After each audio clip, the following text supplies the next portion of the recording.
Hello, welcome to By the Way with Beth and Stacey. I am Beth. And I am Stacey. How are we? Oh, I'm doing good today. How are you? I'm pretty good. Yes. Little tired from the Easter holiday. Uh-huh. Yeah, Yes. that was... Yeah, a little exhausting, but fun. Oh, yeah, lots My of fun. weekend was great. It was a good... What weather we're having. Oh, it's beautiful. My goodness, the weather we've got going on is absolutely spectacular right now. We had a house full for Easter and had a lot of good food, and I'm going to go home and I'm going to throw every piece of chocolate away in my house. Holy cow, I kind of went crazy and... It's easy to do, Jack man. and Joanna Easter baskets. Of course, they had so much Easter candy. I knew. Mm-hmm. I knew what I was doing when I did. It's Yeah. like... Well, I'm not a big Easter planner. Like, we have a lot of birthdays in our house right before Easter, and I don't know, I always put it on the back burner, so I'm not very prepared when it comes to Easter. Oh, Apparently, man. I'm a little bit like that with Valentine's Day, too, because I was busy and I didn't do a lot for my kids for Valentine's Day. And when I say I didn't do a lot, I mean I didn't do anything. I remember. I totally forgot. You totally dropped the ball on I that. totally forgot to give them their Valentine's that day. Oopsies. So, not Mom of the Year here, but they were thrilled that I also gave them Valentine's gifts on Easter. Hey. Because I laid out the Easter candy and everything, and they're like, what's this? I'm like, oh, that actually is some Valentine's Day candy that I forgot to give you. So. Well, candy never goes bad. No. No, but it's So, going in the trash when I get home. we celebrated both holidays. Oh, it's so... What is it about that candy aisle at Easter time? I don't know. Okay, so real self, like Easter. Easter's my favorite holiday. It's by far my favorite holiday, and my mom always went out for holidays, and I remember, I wish I had my Easter basket. I had the cutest Easter basket when I was little. And I think our basement flooded one time, and I lost my basket. But anyway, my dad was notorious for, as soon as I got, and we got the great big solid chocolate bunnies. I mean, real heavy bunnies. And my dad was notorious for eating the ears. Oh. As soon as we would get that thing, he would be like, "Oh yeah, look at your Easter bunny." So my dad always ate the Easter bunny ears, yeah. And I found myself do that too. But yeah, so the Easter candies, it's history when I get home. Oh, you know what my favorite is, though, are those little robin eggs that have that crunchy exterior and then the milk chocolate inside. Yeah, what about That's my second favorite. My number one favorite, and they were hard to find this year. I had to buy a few of them in, like, March and then eat them in the parking lot at the grocery store so that when I got home, my kids didn't eat them. No, those Russell Stover's little stuffed eggs, they're like that big. Yeah. And they're strawberry cream. Really? I don't think I've ever had one. Girl, it is the best thing ever. See, I like the big Brock's candy-coated malt balls. Oh, yeah. Those are my favorite. You can only find them, and they're very hard to find because now they're like a smaller one, but they were the bigger ones. You know, you'd get a bag and there might be like 15 or 20 of them, so then you don't feel near the guilt when you eat the whole bag because there's only like 15 of them. Granted, they're 3 times bigger than the other small bag, but who counted that? Yeah, no. And, yeah, I love that, and I love Peeps. No, but I'm a weird marshmallow. That's a hard no. I'm a weird marshmallow eater. I like marshmallows when they're stale. I'm so weird. I will open up a bag of marshmallows and let them get real hard. I am a chewy person. You like but that the candy texture. that I like is I love Twizzlers, chewy. Banana Laffy Taffy, Yeah, chewy. banana Laffy Tootsie Taffy's Rolls, chewy. Milk Duds, chewy. Everything I like is that. Raisinets. No, I don't like raisins. I don't like raisins. Jim will Love eat those. Raisinets. Do you? I don't really It's care. one of my favorites. Yeah, I don't really care for Raisinets. I love raisins by themselves, but don't put them in anything. Don't cover them with anything. I'm that weird person. I don't know. It's weird. I'm kind of the opposite. Like, I could eat raisins by themselves, but I really prefer them in things, like in chocolate or in cereal. That's crazy. So we're so much alike. Yeah, Polar but we're opposites on that, baby, opposites aren't we? on raisins. So Oh, my that's okay. goodness. Well, I'm excited about our show. It's a little different. I'm excited about this show, too. And I'm here to tell you, I don't think you guys are going to even know what we're talking. I think this is going to be so much new information for everybody. Yeah, I'm not you gonna lie. probably have never heard of these stories that we're going I to tell you bet. today, but they happened. They happened. But first, Yes, we let's need talk. you know what we need? We need a drum roll. Oh, we do. Sound We should effect. add that to our little playlist Let's here, add that. drum roll. As you all know, we are By the Way with Beth and Stacey, and we'd like to open our show with some old-fashioned... Better Homes and Gardens magazine. That's right, some old advertisements. Yes. Yes, we love it. We love it. Let me see. Where am I at from here, Beth? Hold that up there. We got that. Yeah. Hold that. Ta-da! Yeah. Whoa. See, this one's coming apart a little bit. It's in a little bad shape. I'll tell you what, I'd love to have this chair. That's man, that sweet. chair would still be awesome today, wouldn't it? Oh, yeah. What year are we looking at? 50? We are looking at May of 52. Okay. May of 52. Well, look at their outdoor or their outside. I think one of the things that, Let's just talk about this incredible sunroom. I'm totally digging it. Because this isn't a porch. Like, you can see the patio is on further out. Right. This is like an interior room of the house, but the whole wall is windows. You know, it reminds me of Ron and Mary Ann's house. Mary Ann Ayers. Yeah. She's got that beautiful. Mm-hmm. Oh, yeah. You've been back there, haven't you? Oh, my gosh, yeah. I went over there the other day to take her something, and they have a beautiful sunroom like that that's got the glass. I want a room like that. Is this just a pillow? The yellow thing? Yeah, I don't know if it's I'll have to look. I feel like it's a bench with a flat pillow. Yeah, and then it. This super cool. Right there. Yeah, that's a neat little side table. Or coffee table. I don't know. I'm thinking that I love the 50s, man. I love the 50s too. I'm really seriously digging these. I know. I want to. Every week I talk about a house that I want to buy because I have all these big dreams. But I would love to have a house, a total mid-century modern house, and decorate the whole thing nothing but 1950s. That would be super. It would be cool, wouldn't it? Yeah. Yeah, because these magazines.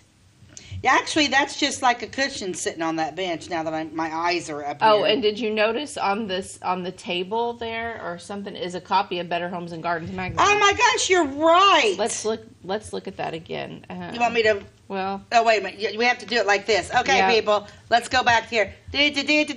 Look. Yeah. Better Homes and Gardens. Somebody was planning that one there. Yeah, no kidding. I did not coffee table book. I did not notice that the first time around. I didn't either. Good eye. Yeah. Good eye. All I can focus on is this super cool yellow and their flowers I'm so excited. All my flowers are coming up. So let's look at the This one's gonna make you. There we go. Look at these cakes. Okay. Now, Beth, I picked this one out because I have never heard of Swan's Down cake mix. I haven't either, and I think that they probably don't sell them anymore, but I also think they should bring them back. Look at that. That's amazing. I'm hungry all of a sudden. So what we've got, and you can even make cookies with it. No other mixes can match him. Timid bride who's never baked. I'm not timid bride, but I don't bake. Or undisputed cake queen, your mother. You'll be thrilled when you try famous Swan's Down cake mixes. For you knowing ones, there's the thrill of discovering a mixed cake that meets your own high standards. For everyone, the assurance of can't-fail cake perfection you always get with Swan's Down cake mixes. Wow. Yeah, it's crazy. We've got a Rocky Road chocolate cake up there. Yeah, that looks amazing. The marshmallows and the icing. Okay, then you got to look like, see that the orange and then you got the peach Fiesta shortcake. So that's the one with that must be the oranges over there. Oh, see the white and yellow? The maraschino cherry on top of that one, I think. And then you've got the Fluffo mint cake. I love mint stuff. I bet that's really good. It looks really good. I don't like mint, but look at that icing. Like that, those peaks on it, like, and also just look how, I don't know what the word is, thick the cake part is. Yeah. Like it's really tall. Like each of those cakes that they baked would have been really tall. Well, look down here. Only Swan Down cake mixes give your cakes the glorious Swan Down texture. So one over here in the blue, it says Swan's Down Instant Cake Mix. The one that's blue, you see where it says Swan's Down Cake Mix? Oh, yeah, I see that now. The one on the left, Instant Cake Mix. Now, what does that mean? Just add water. And then the other one is, okay, no, you're wrong. Uh-huh. What is it? Okay, so the instant says just add milk, but the one next to it, the Devil's Food Cake, says just add milk, mix and bake. Well, no wonder even a timid bride can do it. It's like instant pancake mix, but for cakes. Swans. We need to ask your mom if she's ever heard of that. Yes. Well, let's ask our viewers. Maybe they've heard of it. Yeah. Maybe some of them, if you've ever used one of these, We want to hear about it. Let us know. Yeah, I just think that's really Swan's Down. Yeah. What an interesting name. I know. So Swan's Down. It must have been soft and fluffy, like a swan's down. It's like the down is like their feathers. Okay, yeah. Like the soft, fluffy feathers of a swan when they're just a little chick. That's interesting. So since you mentioned to our viewers, Beth, why don't you tell our viewers where they can catch us? Yes, so we're always on Channel 100, Wabash Communications, Monday through Friday at 11 a.m., and we are on YouTube as well for those of you that don't live locally and want to watch us. Our YouTube channel is called By the Way with Beth and Stacey. Stacey is with an EY at the end in case you need to find us. And we also have an email address, so you can send us questions, send us comments, show ideas, and that is By the Way with Beth and Stacey at gmail.com. And let us know if you've ever heard of that Swan's Down cake mix. Yes. I'm really intrigued by it. Or you could always comment on our Facebook page too, because we're on Facebook with By the Way with Beth and Stacey. So so drop us a note exciting. there. So we are going to talk a little about Bankers Gone Bad. Bankers Gone Bad. That's what I want to talk about today. I know. I don't think anyone knows, but we've had some pretty bad banking people in our full-blown thieves. Yeah, full-blown thieves. Yeah, it's kind of back in the day. I mean, it's not your typical embezzler. Yeah. No, they were some pretty smart cookies. Oh, yeah. Yeah, the one I'm going to talk about, Asher Cox, we'll break into it here shortly after our commercial break. But, Asher, he was, his story is really, really interesting. Well, I have a couple of different guys to talk about, but one of them, he disappeared off the face of the earth. Yeah, he didn't get caught. Really? Mm-hmm. Mine disappeared, but he never went to trial or went to jail for what he did. Oh, really? Yeah, no, they ended up finding him, but oh my gosh, I can't wait to get into this. So I think since you've got two, so you go first, I'll go in the middle, and then you finish up with yours. What do you think? Okay, yeah, that's Since we got two different ones, we have to have a plan here today. Yeah, okay. But so super excited, Bankers. Yes. Bankers, is there a Girls Gone Wild? There used to be videos, Girls Gone Wild. We'll make one that we'll call this one today, Bankers Gone Wild. Yeah, Bankers Gone Bad. Bankers Gone Bad, yeah. We'll go to commercial break and then we'll talk about it when we get back. We'll see you in a bit. At your locally owned Napa Auto Parts stores in Flora and Louisville, you can count on experts to have the solutions to keep you running on the road or in the field. More than just your car, the Napa Auto Parts stores in Flora and Louisville carry a large inventory of Napa products for farms, heavy trucks, and just about everything that moves. Experienced associates understand your needs and are ready to help with the perfect part at a great value. That's Napa Know-How at your locally owned Napa Auto Parts stores in Flora and Louisville. Briscoe Surplus Sales on the northeast edge of Flora is your one-stop do-it-all shop. Looking for rugged boots and footwear from great brands like Lacrosse, Rocky, and Carolina? They're there. How about top-notch small engine parts and service? Briscoe Surplus Sales has it. Whether you're wiring your switches or switching your wiring, Briscoe Surplus Sales has the solution and the know-how to help you get the job done right the first time. Briscoe Surplus Sales, your one-stop do-it-all shop. We like technology at Flora Savings Bank. Here's what you can accomplish in our mobile banking app in less than 30 seconds. See account balances in your transactions, set up an account alert, make a transfer between accounts, get an alert text message about your transfer, pay a bill, turn your debit card off and then back on. It all happens in the palm of your hand with our free My Bank to Go app. Search My Bank to Go in the App Store or Google Play and give mobile banking a try. Flora Savings Bank, member FDIC and equal housing lender.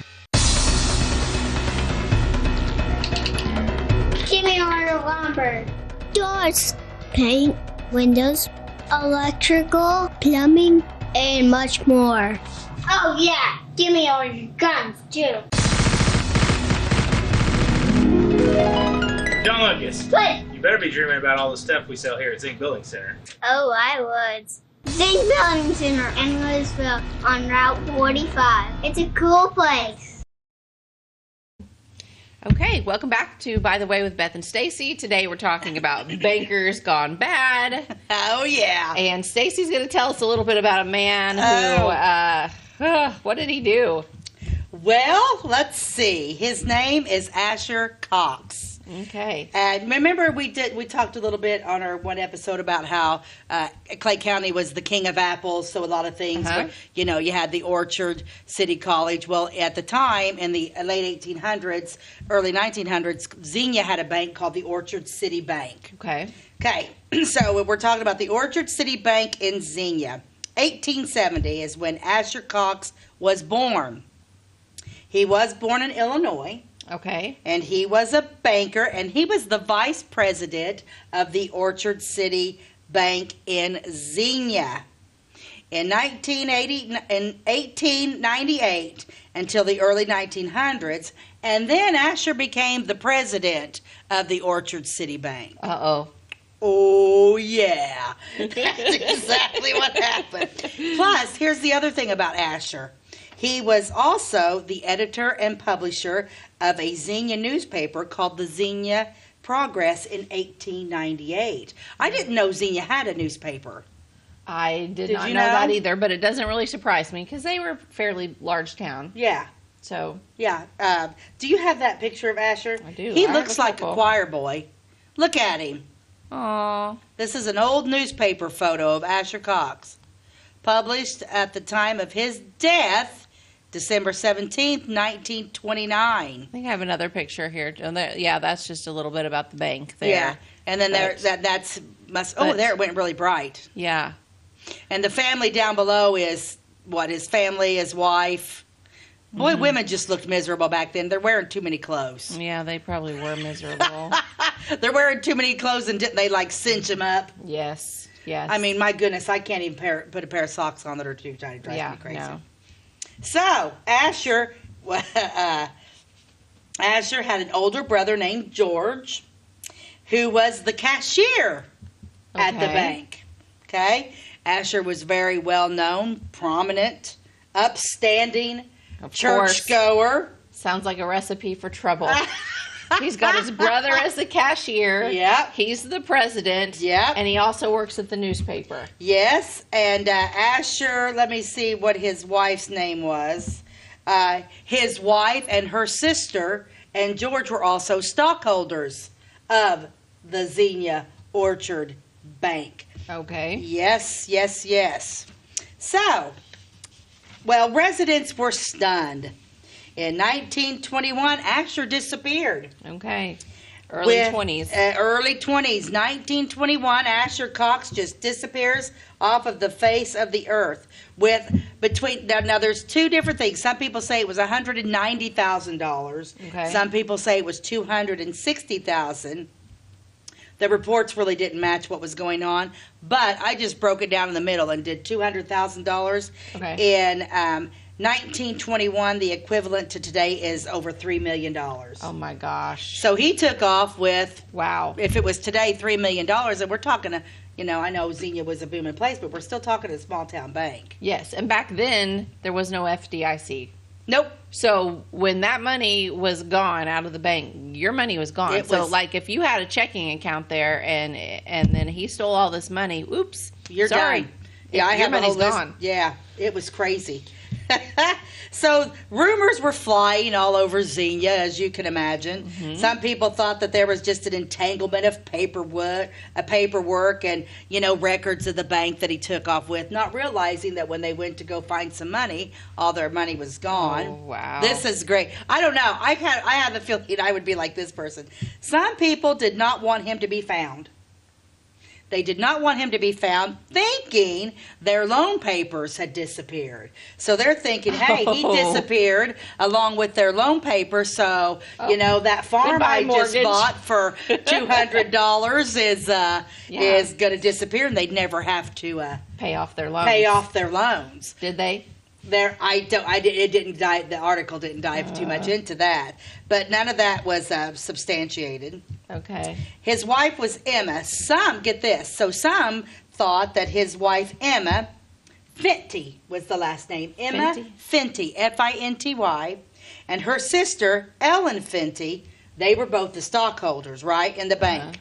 So they're like, okay, so they're prominent, they've got money, he's a banker, they're stockholders in the bank. Well, guess what? Emma and her sister, Ellen, were busted. Flat broke. So people were like, no big deal. We'll just take Emma and Ellen's money. We'll sell all their stuff, and the next thing you know, we'll get paid back our money. Didn't happen because they were broke. Oh. They were absolutely broke. Wow. They actually, so then the people actually did sell all their stuff, everything that those two women had, and they literally got 27 cents on the dollar for everything they had. So the people were like, I kind of feel like, so Asher's gone. The thing about Asher is he left her behind. He didn't go. He just disappeared. So let's talk about this. Did she know? Do you think she knew what he was going to do? Well, do you think she thought that he would call for her wherever he went? I'm almost thinking because how he gets caught is through an insurance policy that she had on him. Okay, so go ahead with your story. Okay, so yeah, she left, which I would be mad because I'm thinking of Beauty and the Beast when they're going after the Beast, and the Beast actually skipped town, left Belle behind. Yeah. So you got George, her brother. You've got Emma, the wife, Ellen, the sister-in-law, and the brother-in-law George, all set back in Xenia to take the aftermath of this. So I dislike Asher even more now. Oh, absolutely. What a piece of work. Yeah, he was a piece of work. Not a fan of Asher. Not a fan at all. Okay, so here's all the people. Now let's talk about how serious this is. So we're talking 1921. We're talking no FDIC, no protection with your money at all. The people affected by this, it's crazy. Mrs. Cox, Miss Fitney, their brother George. A man, Thomas, was another brother that was involved, Thomas Fitney from Dallas, Texas. The Tully estate was affected, the Payne estate, the Mayfield estate, the Henson estate, the Morris estate, the Howland estate, the Fleming estate, the Fourth estate. All these people were affected. They literally lost everything. And that's just the tip of the iceberg of everybody. They're literally, like I said, they lost everything. They lost everything. They had no money.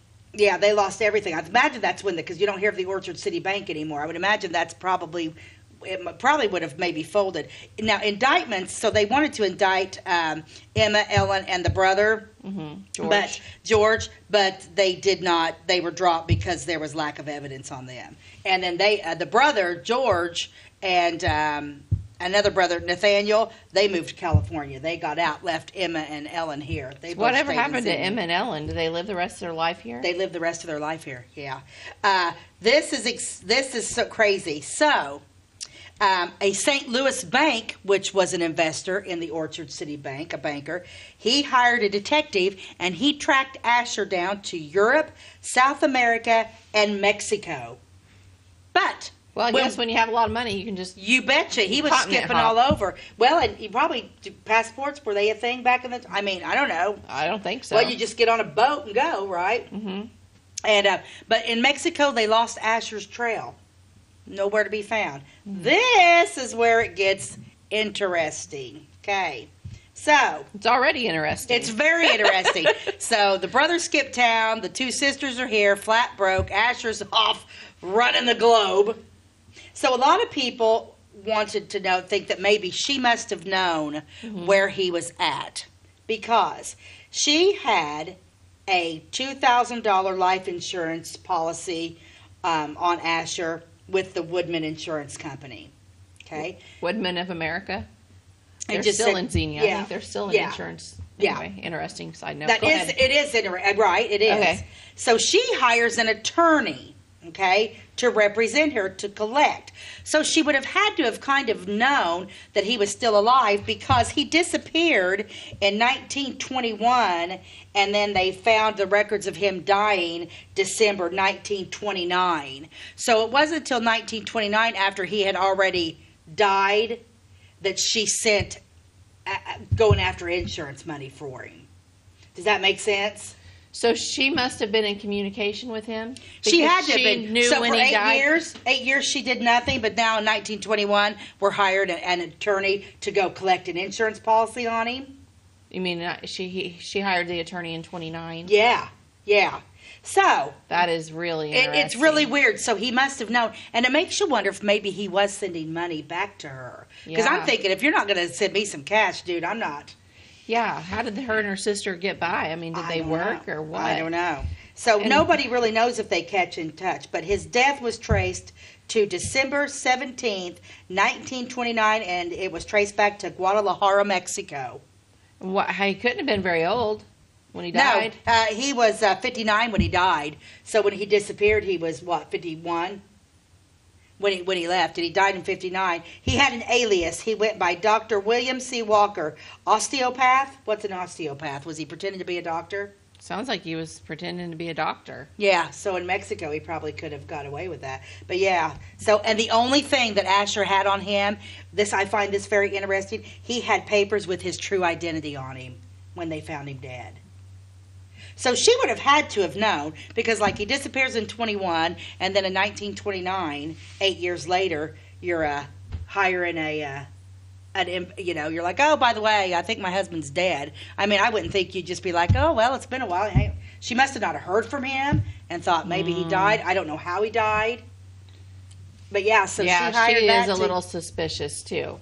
Yeah. At first I didn't think she was probably involved.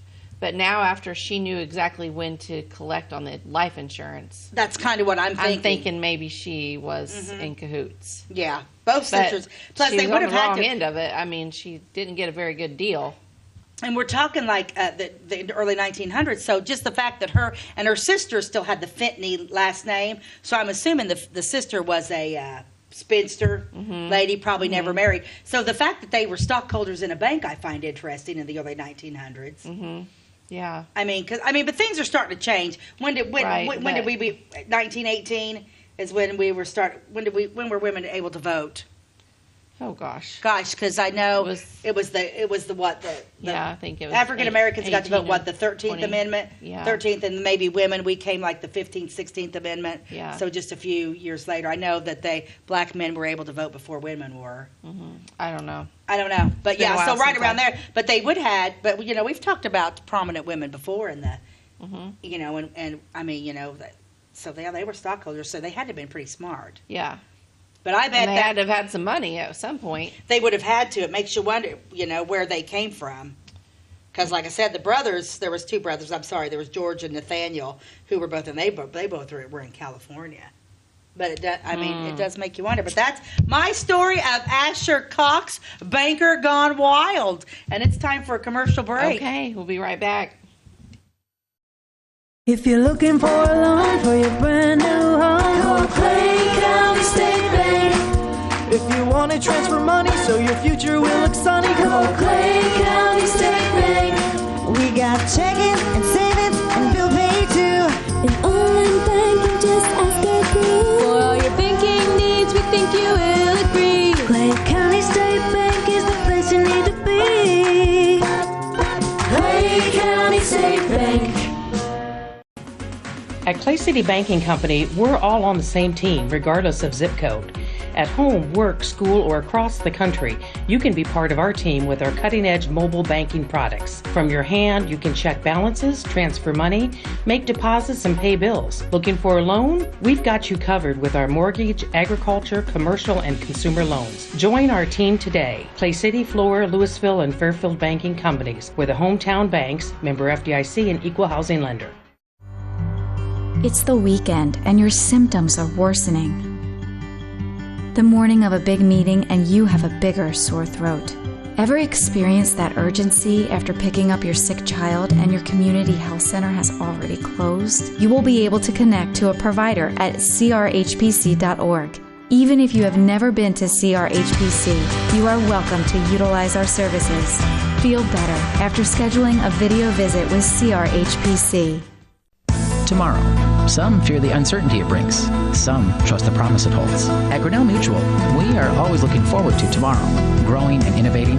So even if the plans you have for the future aren't the same as the plans that the future holds for you, you can be ready. Because we'll be ready, like we have been for over 100 years.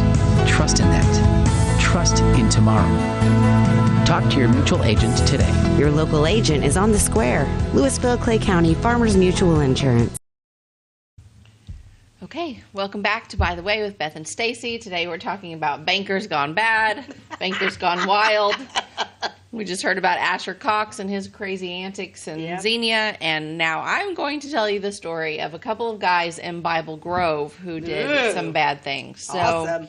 Yeah, so Bible Grove is the northern part of Clay County, and an interesting fact that I found out when I was researching this is, do you know how Bible Grove got its name? I don't know. I always assumed that there was a family there with the last name Bible because there is Bibles in the area. But what I read said that no, there was, in the very, very early days, there was a grove of trees back there along the road that went from like north to south through the county. And someone was traveling through there one day and found a Bible. Somebody else had left behind right there at that grove of trees, and thus it became known as a Bible Grove. Really? That's what I read. Well, that's interesting. Yeah. Oh, do we have much information on Bible Grove? There's different things that Bible Grove is in Clay County, right? That has happened. Yeah, it's northern Clay County. Oh, let's. Yeah, I bet Bible Grove has got some interesting. Yeah. So I'm first going to talk about a man named Frank McCulley, and I'm going to show you a picture of Mr. Frank here. He is the man that killed Bible Grove. Now, doesn't he just look a little crazy? I mean, his eyes, sometimes you can just look at someone's eyes and be like, not sure they're all there. That's July 3rd, 1914? Yes. So this man, what happened here with him is that he was a robber.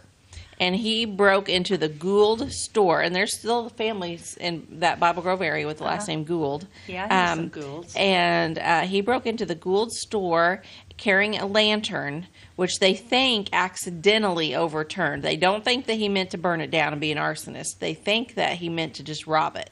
But anyway, he caused a great fire. And the fire destroyed the Gould store, the Farmers and Merchants Bank, Noah Webster's home and business, and also a restaurant. So basically, he burned down like the entire downtown of Bible Grove. Wow. Yes, he did. Looks like he was captured by Deputy Ed Cogswell. He did. So Ed Cogswell has came up in a lot of our other stories. He was a sheriff at the time, and he did his job very well. Wow. And anyway, the guy ran away, and the sheriff caught him. Okay, so that's a short little side story. He was creepy. He literally burned down the town. He did. He burned down the whole... I wonder what happened. He burned down the whole town. So he was going in to just rob the joint? How did he catch it? Well, what they think, yes. Wow. Yeah, so this is a picture here. You got Frank down there in the bottom, but then up in the top right corner you can see the aftermath of the fire. And then some of those other buildings that you're seeing there are what the buildings look like before they burned down. So that top left is the Farmers and Merchants Bank building, and that was completely destroyed. And I think after that they built a different bank. So Beth, I have a question. Yeah. So I recognize Bible Grove just going through on Route 45 going to Effingham. So were all these buildings that we're seeing, because that one's pretty grand, is the downtown Bible Grove the Route 45 that goes through there? No. Or was Bible Grove where is the downtown of Bible Grove? You have to turn off of Route 45 and you go about 4 miles east on the Bible Grove Road, and then you enter in. Well, I'll take you there. I think we're going Those on a road are like trip. my old stomping grounds. Yeah, you're a Bible school. Yeah, you're a horde. But yeah, I had friends that lived in Bible Grove, and of course back then, even if you didn't have a driver's license, we drove all over Horde and Bible Grove when we were 13, 14 years old with our dads and our moms' cars and my moped. I had a little moped I cruised around on. Oh my gosh, I love scooters and mopeds. I hope you understand that I said you're a horde. I did put the D on the... Yes, okay. I heard that. I would have been mad if I thought you said the other word. Yeah, because I'm like, that's right, you're a horde. Horde, girl. Okay. Oh, but no, Bible Grove is down there, and there's not a whole lot left. But I want to go there. I didn't know that. Not like those pictures, but yeah, it was a big big place. Gosh, it had a we've downtown. lost so much. It had a bank. It had a school. You know, I think part of the school is You know, still because there. like you can go through like Clay City and see a little remnant. Mm-hmm. You can go through Xenia and see it. But boy, I'll tell you what, when it comes to Sailor Springs, Mm-hmm. Bible Grove, yeah, we've really lost a lot. Oskaloosa. Wow, Oskaloosa was crazy. Okay, Yeah. I'm sorry, I interrupted Okay, you. so That was it's fun. fine. Okay, Let's talk I need about to know this. Let's talk about the banker gone bad. I'm excited about this banker. Okay, this happened in 1926, and his name was Richard Falley. Or Richard? Fawley, F-A-L-L-E-Y. So I would Fawley say or Falley. Falley. Falley, I would think would be a W in there, but Yeah, I'm a going terrible. to say Falley. I think it's more phonetically correct. Okay. So at this time, the bank in Bible Grove was called just the Bible Grove Bank because the one prior had burnt down. Apparently, they did not rebuild that bank, and then they started a new one, and this was just called the Bible Grove Bank, from what I found. Okay. He was a very well-respected bank. Of course, they all say that. And so was Falley. He was a very well-respected man. He was the son of a doctor, Dr. R.L. Falley, and his mother's name was Isabella. She had been a McNelly. There's still a lot of McNellys All around. the names we recognize. He in was our married town. to a woman named Merle Tolliver, and they lived east of Bible Grove. And one night, he just came home for supper. She cooked him a supper, and he said, "Oh, you know what? I need to run back up to the bank. I've got some additional work to do." She's like, "Okay, bye, honey. Bye, honey. See you later." What's my year again? This is 1926. Okay, so Asher's been done. Did 5 his years thing. after Okay. Asher. Now it makes Okay. me wonder if Asher and Richard knew each other. But okay. This is only in a 5-year time period. One happened in Xenia, then this is happening 5 years later in Bible Grove. Right, okay. Okay? So, so he's like, "Oh, I got a little bit more work to do. I'll be back later." She never saw him again. Oh, my God. Never. He was never heard from again. Ever. Wow. Okay. So, then, I guess, the next day, she's like, "What's going on? My husband's missing," calls the sheriff, probably Cogswell again. I don't know. At this time, it doesn't say. Bloodhounds were brought in, which followed his trail along the creek until it went down near the cemetery where the trail disappeared. And then they just assumed somebody had picked him up. So, no, he had not went back to the bank. I mean, he might have went to the bank, but then he went down to the creek. And then they lost his trail. So, he's leaving. And so then they decide that maybe they should audit the bank's books. Oh, my goodness. Mm-hmm. And it soon disclosed the shortages, which were reportedly around $10,000. So he's an embezzler. Mm-hmm. Which I never did understand embezzling. Sooner or later you're going to get caught. Yes. So, unless you're this guy. Okay. He must have been feeling the heat because he finally took off. Okay. So, he only got $10,000. Yeah, he didn't steal as much as Asher. No. But included in this were several $100s in bonds belonging to patrons of the bank, which had been placed there for safekeeping. So apparently, they didn't really maybe have lock boxes, but they had places where you could put your important stuff like your bonds, and he even took those. So after he disappeared, his wife, and he had a small son, they went and lived with her parents. Okay. So they are living with the McNellys. And the police monitored her mail and also her phone calls. So phones were invented. Oh, that was ring-a-ding-ding. Yeah, and maybe if the sheriff, same sheriff, same county, and he already knows what's going on over here with Asher's wife. Like, is she involved? Is she not involved? Whatever. Then this happens in Bible Grove. Cogswell or his men were probably like, "We're going to keep a closer tab on this wife." I think we need to do a story on Cogswell. Yeah, we should. I like Cogswell. So, in March of 1926, indictments were issued against Richard Falley for forgery, personal use of government bonds, and fraudulently and feloniously, I don't know how to say that correctly, converting money, as well as notes, bills, bonds, and other property to his private use. So, some of the bonds were discovered. He had cashed them in. Okay, so he used them in St. Louis. Oh, wow. So then that caused large overdrafts by some of the depositors due to the embezzled accounts. So are the bonds They have are they like I would have a bond and you would have a bond, and he just like, hey, I'm going to cash Stacey Earlywine's bond in? I think or so. Or does it just have the name? I mean, what is a bond? I don't know. I've seen old bonds. I don't think they had names on them. I don't think so. They It's did. just like kind of a slip of paper, almost like a check. Mm-hmm. But they might have. I don't know. Maybe they did have a name. I'm not sure how that works. Somebody out there, I'm sure, knows. They probably still have some. They probably do. As you can tell, Stacey and I do not own any. We have no clue. I'm not planning on robbing a bank anytime soon. Okay. I would be a dumb criminal, just saying. So the indictments were brought by Ed Sunderman, Charles Gould, Ed Hall, and Cecil Hastings, and they were all trustees at the bank at the time. So the trustees were like, what just happened? We're going to indict this guy. So 2 years go by. Wow. And in 1928, Mr. Fowley still had not been apprehended. And so the trustees and the citizens issued a petition to the courts that it was the feeling and conviction of each of them that the indictments then pending, growing out of transactions and connections with the then defunct Bible Grove Bank, should be nulled and dismissed. So the people decided to just dismiss the indictments after 2 years. And I'm not sure. I wonder it why. Says that they felt no good purpose could be served by keeping the indictments on the docket. That's weird, because what's an indictment costing you? I don't think it would cost you anything. Not costing it's just you anything. saying if he shows up. If he shows up, we're going to arrest him. That's weird. I know. So several names appeared on the petition, but it is not known if the indictments were removed from the book. So I don't know if they actually removed them from the books or left them, but I think it's odd that the people of Bible Grove were like, nothing good is going to come from this. Let's just dismiss it. You know, because I guess they were quick to forgive. I guess they were. So like an indictment would be what would be a warrant today? I mean, is an indictment and the warrant the same thing? No, I don't think it is, because both terms are still used today. Okay. So I think if you're indicted, you're just going to court. Like you have to. Oh, okay. Okay, so warrant. Okay.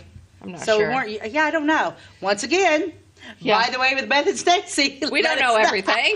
We're just telling you a story. Yeah. So, okay. Oh, my gosh. So, the Bible Grove Bank had to close its doors in 1927 as a direct result of the Fowley incident. Wow. So, that was only 1 year later. So, and he only took, what, 10 grand? Yeah, because, again, there's no FDIC. Like, those people were out. And everything. Then, So, let's just talk about the difference in the bank. So, 10 grand broke the Bible Grove Bank. Yes. But it took between $200,000 and $260,000 to break the Xenia. Yes, Xenia Bank was a lot bigger. Yeah, because it makes you wonder, because like on the Orchard City Bank in Xenia, there actually were bank investors from St. Louis, and I wonder if. You know, because like I said, 10,000, and I wonder what, like if 200,000 today would be $3 million. I wonder what 10,000 would be the equivalent today. Yeah, I don't know. Maybe 100,000. Maybe. Okay, we got to take. I can't wait to hear the end of the story. Let's go to commercial, and then I'll finish the story when we get back. So, do you bowl like this? That's great. Do you bowl like this? That's great too. That's because whether you're a pro or you just want to have a lot of fun, at Pegel's Silver Dollar Lanes, we have a lane for you. We have galaxy bowling, gaming for kids and adults, Joe's Pizza, a full bar, darts, pool, and fresh and clean bowling shoes. Boy, does that smell nice. So come on down to Pegel Silver Dollar Lanes in Effingham, where we have a lane for you. My name is Robin Stanford. I own Stanford Marketing. It's a promotional products business along with an embroidery business. And we do custom hats, t-shirts, anything, you name it, we can make it. People like that we do stuff in-house and we can actually make things here and that we're not contracting the work out to other places. We never say no. We always try to find a way to do it. If anybody can do it, we can do it. We are hardworking women, that is for sure. Come to Stanford Marketing in Flora for all your custom and promotional needs. The insurance specialists have options to tailor to your needs at CSI Insurance Brokers. Experienced insurance brokers at CSI are skilled with all types of insurance plans and policies and represent many companies, including Safeco Insurance. You'll benefit from their detailed expertise, unbeatable premiums, and commitment to customer service. CSI Insurance Brokers and Safeco Insurance Company, providing affordable rates on quality insurance since 1952. For over 50 years, at your locally owned and operated Royal King Supply in Salem and Olney, we've helped you and your neighbors enjoy an easy country lifestyle. We carry the most thorough sporting goods department around with a huge variety of hunting and fishing gear, camping equipment, and a variety of firearms for any need. Our team is here to help you find whatever you need. Open every day, it's Royal King in Salem and Olney, your locally owned farm and home store. Okay, so welcome back to By the Way with Beth and Stacey, talking about Bankers Gone Bad. Love it. And I'm in the middle of the story of I can't wait to hear the ending, Mr. Beth. Richard Falley. And so we just talked about how the bank had to close a year after what he did. He stole $10,000 in 1926. Bank closes in 1927 as a direct result. And however, this is going to be a little bit about the trustees. So they're trying to, I think, keep things afloat and probably try to pay back some people that are mad at them. Ed Hall sold 40 acres of ground to make up money lost in the closing of the bank. Ed Sunderman had declared bankruptcy because of the bank's loss. So, I mean, can you imagine, how... For nothing you did wrong. Nothing you did wrong, and this affected it's kind of like their wives. Bernie Madoff thing. Yes, you this know, when he affected their stole wives, retirements, their kids. everything. I mean, can you imagine the heartbreak? Like, we're going to lose the farm, we lost our house, we lost everything. Yeah, because we're talking most people had farms. We were farmers. Mm-hmm. You lose that, and it's not like you just run out of Walmart and get a job or go to the factory and get a job. You were just, what do you you were do? out. Oh, my. And this is just like a couple of years before the Great Depression. So the families that this hurt, they were already, like, they went into the Depression with nothing. Do you have a picture of this guy? No, I don't. And I'm sorry to tell you that I don't. I did not find one. And we're going to do an episode soon of different tidbits that we have picked up about past shows that we didn't include. Right. And so if I ever find one, I'll throw it in there. But right now I don't have one. I'd love to see what he looks like. Yeah. So anyway, let's see what happened next. So Mr. Richard Falley was never apprehended, and no one held accountable for the missing money and other valuable documents. They never. So we have never caught this guy. We'd have no idea what happened to him. He disappeared off the face of the earth. Wow. So it said eventually the town returned to business as usual, but the events in March 26 left some wondering if Mr. Falley had acted alone or perhaps had help from an accomplice. The truth was not revealed. Okay. So, what do you think? He had an accomplice. I think he had to have. They brought the dogs out real quick. I can't see where. Who picked him up at the river? Yeah, because where's he going from the river? And a body was never found? Nothing? Yeah. So we have no idea? I think somebody picked he had him up in a boat on the river. He jumped in the boat. They skedaddled to wherever, and then he got off the boat there. What river are we talking? The Little Wabash. The Little Wabash? Which, it was quite the rush of water then. Back in the day, the Wabash was. It still is. Well, I mean, it doesn't go right through Bible Grove, but that would have been... I bet that's exactly what... There's no way he disappeared on his own. Yeah. I don't think so either. I think that he had to have had an accomplice. And it's interesting that the police monitored his wife, but it never... I didn't find any answer to whether or not they found out if she had actually been involved. What was her name? Well, her name was Merle Tolliver. Merle Tolliver. Mm-hmm.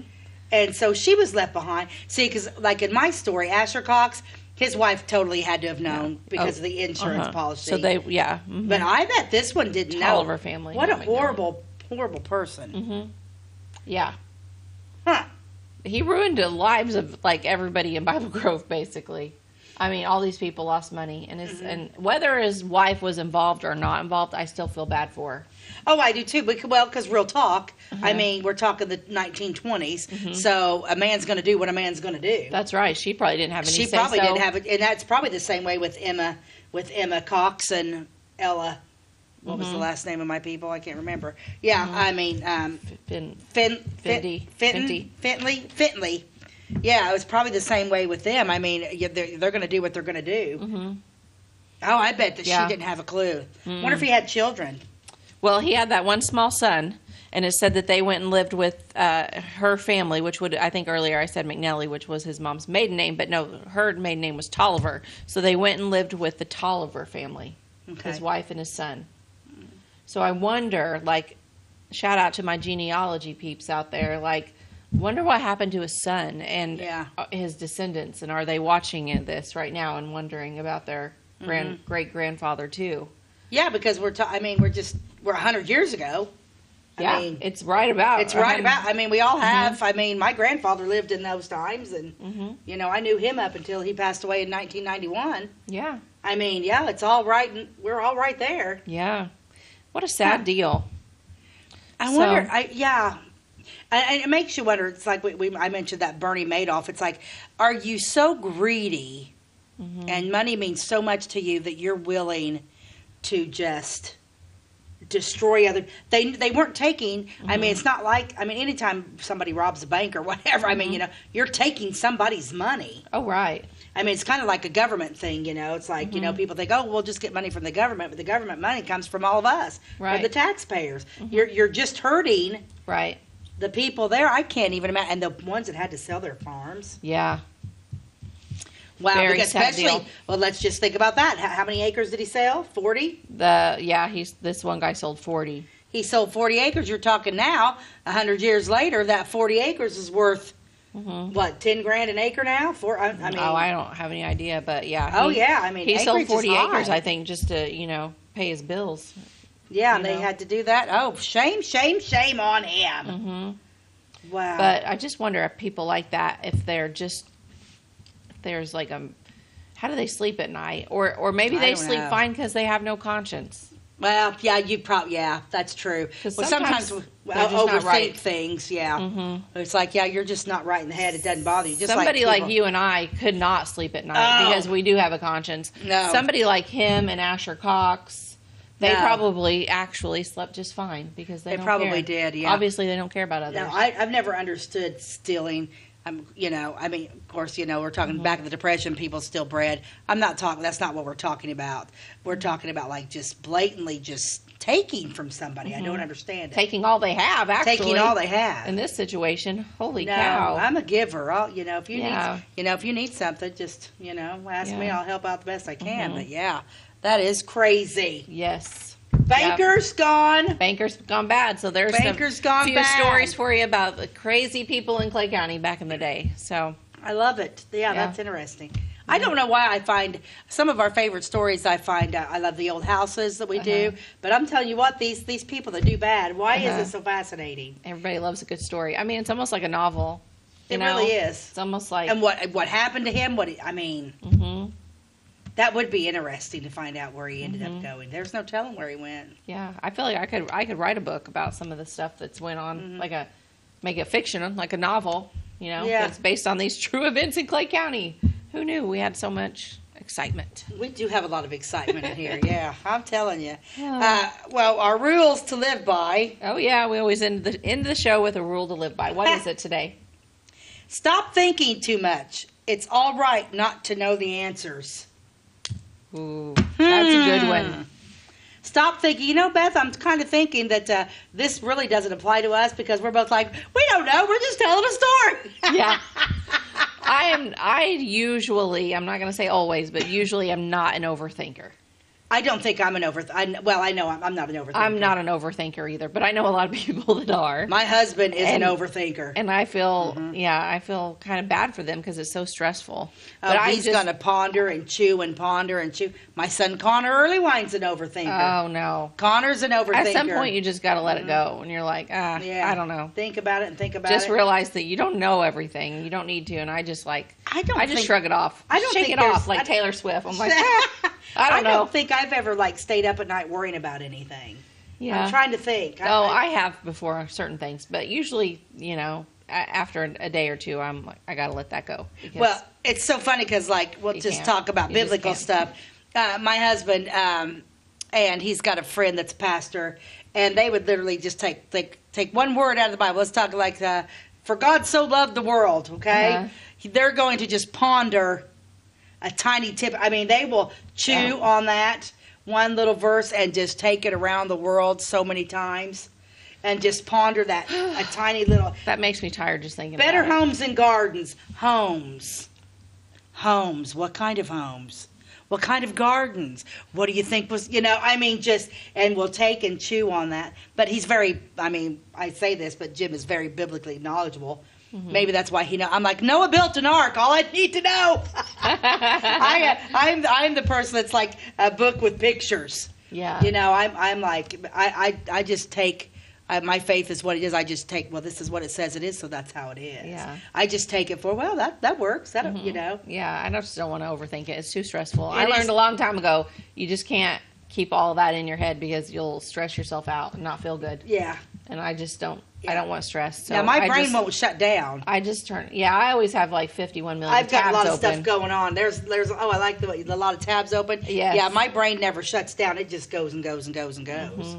Yeah. But I like that. But I like that about me. But if I have if I have something in my head that's like totally stressing me out, I just X off that tab. Mm-hmm. I close that one. I got too many other things to think about. Worry about nothing, pray about everything. Yes.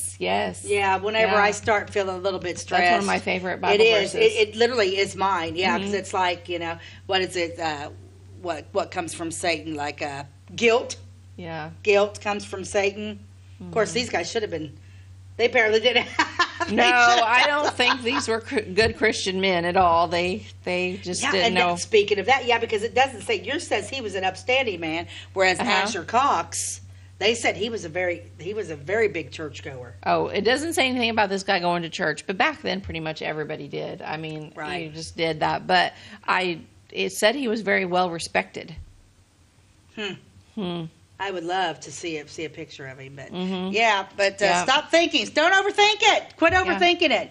Yeah, I'm always telling. Just don't overthink it. Just let it be. I'm kind of a spur of the moment. Just things have a way of working themselves out. They really do. I just go with the flow. Absolutely, I think that's the best way to do it. Is that one of our rules to live by? Go with the flow. I'm going to call it now. In a few weeks or whatever, we will find one, and it's the rules to live by is going to be go with the flow. And I'll be like, did I write that? I think you did. I think you should write that down and patent that right now. Okay, go with the flow. It's probably already patent. Somebody else probably has trademark on that. Yeah, let's just go. By the way, go with the flow. Yeah, that could be our motto for the show. We just have a catchphrase. Isn't that what that's called? Yes, catchphrase. High five. Catchphrase. By the way, go with the flow. There we go. I'm digging it. I'm digging it too. That's so us. Oh, it is. So what are we going to do after our show's done? We got a few more minutes just to piddle. What are we going to do today? I don't know. I'm going to go eat. I think I'm going to go eat lunch. Well, I think I'm going to go eat lunch with you. Mexican. Yeah. Stacey and I always eat Mexican after the show. So if you ever see us eating out like at Mexican, you're going to probably think, I bet they just recorded a show. It's funny. Yeah, I went through the Dairy Queen. I go through the Dairy Queen at Floor every day, and I drove through there, and the girl's like, oh my gosh, you look so beautiful. Are you going to record your show? And I'm like, yes, by the way, I am. Thinking, oh, yeah, she knows what we're doing. And then when I get here, you said, I already went through ahead of you, and I told them, hey, we're getting ready to go record a show today. And they were like, oh, great, you look great.